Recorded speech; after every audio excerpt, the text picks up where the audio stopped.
தாவேக ஆட்சியை கவிழ்க்க சதி செய்ததாக பதிவு செய்யப்பட்ட வழக்கில் செந்தில் பாலாஜியும் அவரது சகோதரர் அசோக் குமாரும் இன்று காலை 10:30 மணிக்கு ஆஜராக சம்மன் அனுப்பப்பட்ட நிலையில் இருவரும் தற்போது வரை ஆஜராகவில்லை. விவரங்களுடன் செய்தியாளர் கதிரவன் இணைப்பில் இருக்கிறார். வணக்கம் கதிரவன், விவரங்களை பதிவு செய்யலாம். சட்டப்பேரவையில சபாநாயகருக்கு எதிராக நம்பிக்கையில்லாத தீர்மானம் கொண்டு வரும்போது ஆளுங்கட்சிக்கு எதிராக செயல்பட்டால் 35 கோடி வரை பணம் கொடுப்பதாக திமுகவினர் தன்னிடம் குதிரைபுரம் நடத்தியதாக சென்னை காவல் ஆணையரிடம் ஊத்தங்கரை தமிழக வெற்றிக் கழகத்துடைய சட்டமன்ற உறுப்பினர் இளையராஜா கடந்த 29ஆம் தேதி புகார் அளித்திருந்தார். இந்த புகாரின் அடிப்படையில் திருவல்லிக்கேணி போலீசார் வழக்கு பதிவு செய்து யூடியூபரும் IPDS இந்த கருத்து கணிப்பில் விடக்கூடிய நபரான திருநாகஸ் என்பவரை கைது செய்தார்கள். அதன் தொடர்ச்சியாக திருச்சியை சேர்ந்த நரேஷ், மேடவாக்கத்தை சேர்ந்த தியாகராஜன், செல்வின், அதே போல சீனிவாசன் உள்ளிட்ட 8 நபர்கள் கைது செய்யப்பட்டார்கள்.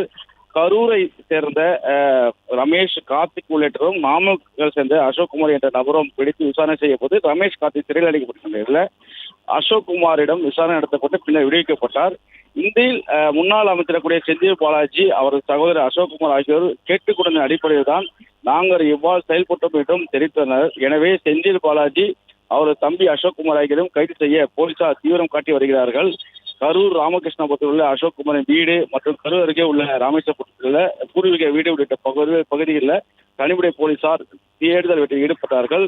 அவர் 2 பேரும் தலைமுறைவானதாக இருப்பதாக கூறப்படக்கூடிய நிலையில வெளிநாடு தப்பி செல்ல இருப்பதற்கு தேடப்படும் நபர்கள் என்ற லுக்அவுட் நோட்டீஸையும் திருவல்லிக்கேணி போலீசார் பிறப்பித்திருக்கிறார்கள். துறைமுகங்கள், விமான நிலையங்கள் போன்றவற்றிலும் இதை கொடுத்திருக்கிறார்கள். இந்த நோட்டீஸ் நாட்டில் உள்ள அனைத்து விமான நிலையங்களுக்கும் சென்றடைந்து நிலையிருக்கிறது. இந்த நிலையில் தான் முன்னாள் அமைச்சர் செந்தில் பாலாஜியும் அவர் சகோதரர் அசோக்குமாரும் சம்மன் வழங்கத்தக்க திருவல்லிக்கேணி போலீசார் ராமேஸ்வரப்பட்டத்தில் உள்ள செந்தில் பாலாஜியின் பூர்வ வீட்டுக்கு சென்று கிராம நிர்வாக அலுவலர் தமிழிசன் சேர்ந்து அந்த சம்மனையும் அளித்திருந்தார்கள். இன்று காலை 10:30 மணி அளவில் அவர்கள் ஆஜராக வேண்டும் என்று சம்மனானது வழங்கப்பட்டிருந்தது. இந்த நிலையில இதுவரை அவர் காவல் நிலையத்தில் ஆஜராகவில்லை. ஏற்கனவே செந்தில் பாலாஜி அவர்கள் பல்வேறு வழக்கில் இந்த பேர் சம்மன் கொடுத்த போது ஆஜராகாமல் இருந்திருந்தார். அதே போல அவரது முன்ஜாமீன் கேட்டு அசோக்குமார் தொடுத்த வழக்கும் இன்று விசாரணைக்கு வர இருக்கிறது. 11 மணி அளவில் அந்த விசாரணைக்கு வர இருப்பதாகவும் கூறப்படுகிறது. ஒருவேளை முன்ஜாமீன் தள்ளுபடி செய்யப்பட்ட பிறகாக அசோக்குமாரும் செந்தில் பாலாஜியும் ஆஜராவார்களா அல்லது அதனுடைய முடிவுகளை பொறுத்து அவர் ஆஜராகலாம் என்ற கருத்துக்களும் நிலை வருகிறது. தற்போது வரை செந்தில் பாலாஜியும் அவரது சகோதரர் அசோக்குமாரும் காவல் நிலையத்தில் ஆஜராக வரை 11 மணி ஆகியும் இன்னும் ஆஜராகாத நிலையில போலீசார் அது குறித்தும் ஆலோசனைகளை மேற்கொண்டு வருகிறார்கள். அவர்கள் தலைமறைவாகிவிட்டார்களா என்ற கோணத்தில் விசாரணையானது முறைகேடப்பட்டதாக தெரிவிக்கப்பட்டிருக்கிறது. நெடுஞ்சாலைத்துறை முறைகேடு வழக்கில் திமுக முன்னாள் அமைச்சர் ஏவா வேலுவும் கடந்த 3ஆம் தேதி விசாரணைக்கு ஆஜராக லஞ்ச ஒழிப்பு போலீசார் சம்மன் அனுப்பிய நிலையில மருத்துவ சிகிச்சைக்காக சிங்கப்பூரில் இருப்பதாக அவர் தரப்புல வழக்கறிஞர் ஆஜராகி ஒரு கடிதத்தையும் தெரிவித்திருந்தார்கள். அதே போல செந்தில் பாலாஜி தரப்பில் யாராவது வழக்கறிஞர்கள் ஆஜராவார்களா அல்லது அந்த வருகின்ற இந்த நீதிமன்றத்தில் கூட முன்ஜாமீன் மனு மீதான விசாரணைக்கு பிறகு அவர்களுடைய தரப்பிலிருந்து யாராவது ஆஜராகலா என்று போலீசார் தரப்புல தெரிவிக்கப்பட்டு வருகிறது. தற்போது வரை செந்தில் பாலாஜியும் அவரது சகோதரம் விசாரணைக்கு ஆஜராகவில்லை என்பது குறிப்பிடத்தக்கது. தாவேக ஆட்சியை கவிழ்க்க சதித்திட்டம் தீட்டியதாக பதிவு செய்யப்பட்ட வழக்கில் செந்தில் பாலாஜியும் அவரது தம்பியும் இன்று விசாரணைக்கு ஆஜராகாத நிலையில் இருவருக்கும் மீண்டும் சம்மன் அனுப்ப போலீசார் திட்டமிட்டுள்ளனர். இது குறித்த கூடுதல் விவரங்களோடு செய்தியாளர் கதிரவன் இணைப்பில் உள்ளார். அவரிடம் பேசலாம். கதிரவன், முழுமையான விவரங்கள் என்ன பதிவு பண்ணலாம்?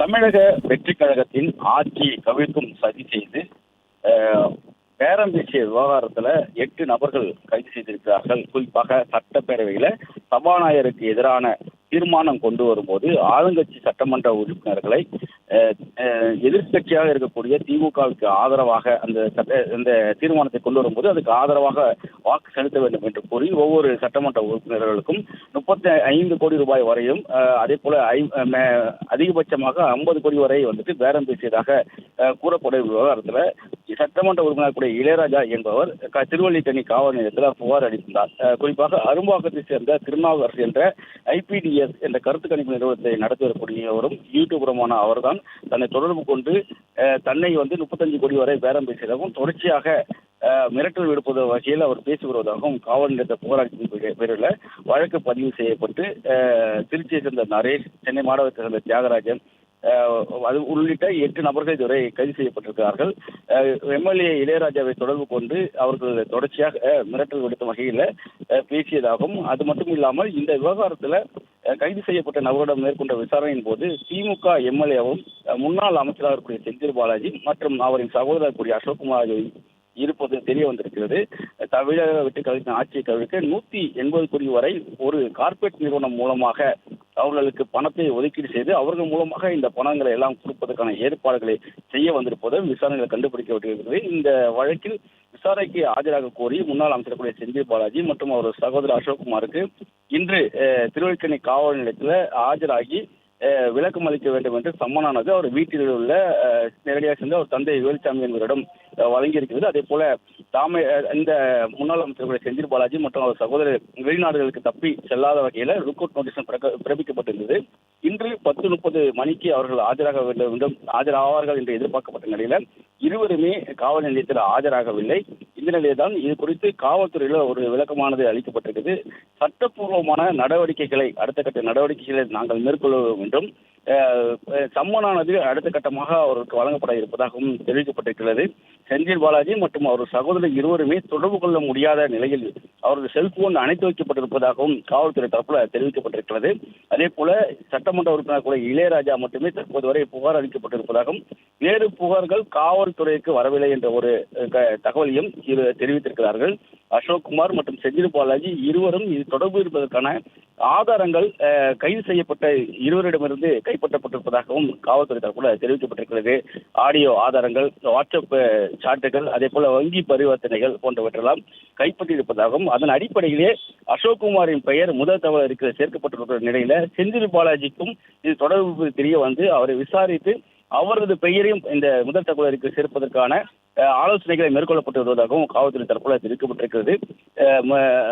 குறிப்பாக புகாரிலே இளையராஜா அவர்கள் அசோக்குமார் மற்றும் செந்தில் பாலாஜிக்கு தொடர்பு இருப்பது குறித்து தெரிவித்ததாகவும் கைது செய்யப்பட்டவர்களிடம் விசாரணை நடத்தியதில் இது வந்துட்டு அப்பட்டமாக அந்த விசாரணைகள் அம்பலமானதாகவும் அதன் அடிப்படையில் தான் அசோக்குமாரின் பெயர் முதல் தகவல் அறிக்கையில் பதிவு செய்யப்பட்டு செந்தில் பாலாஜிக்கு தொடர்பு இருப்பது தெரிந்து அவரை தேடி வரக்கூடிய நிலையில சம்மனானது முறைப்படி அனுப்பப்பட்டதாகவும், ஆனால் இருவருமே இதுவரை ஆஜராகாத நிலையில சட்டப்பூர்வமான அடுத்த கட்ட நடவடிக்கைகள் மேற்கொள்ளப்படும்.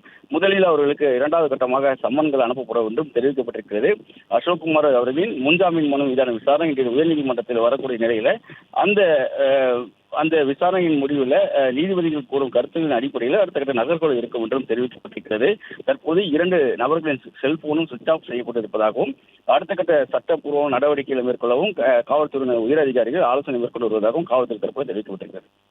பிளே ஸ்டோர் மற்றும் ஆப் ஸ்டோரில் இருந்து பாலிமர் செயலியை QR கோடு மூலம் பதிவிறக்கம் செய்யுங்கள். செய்திகளை உடனுக்குடன் பெறுங்கள்.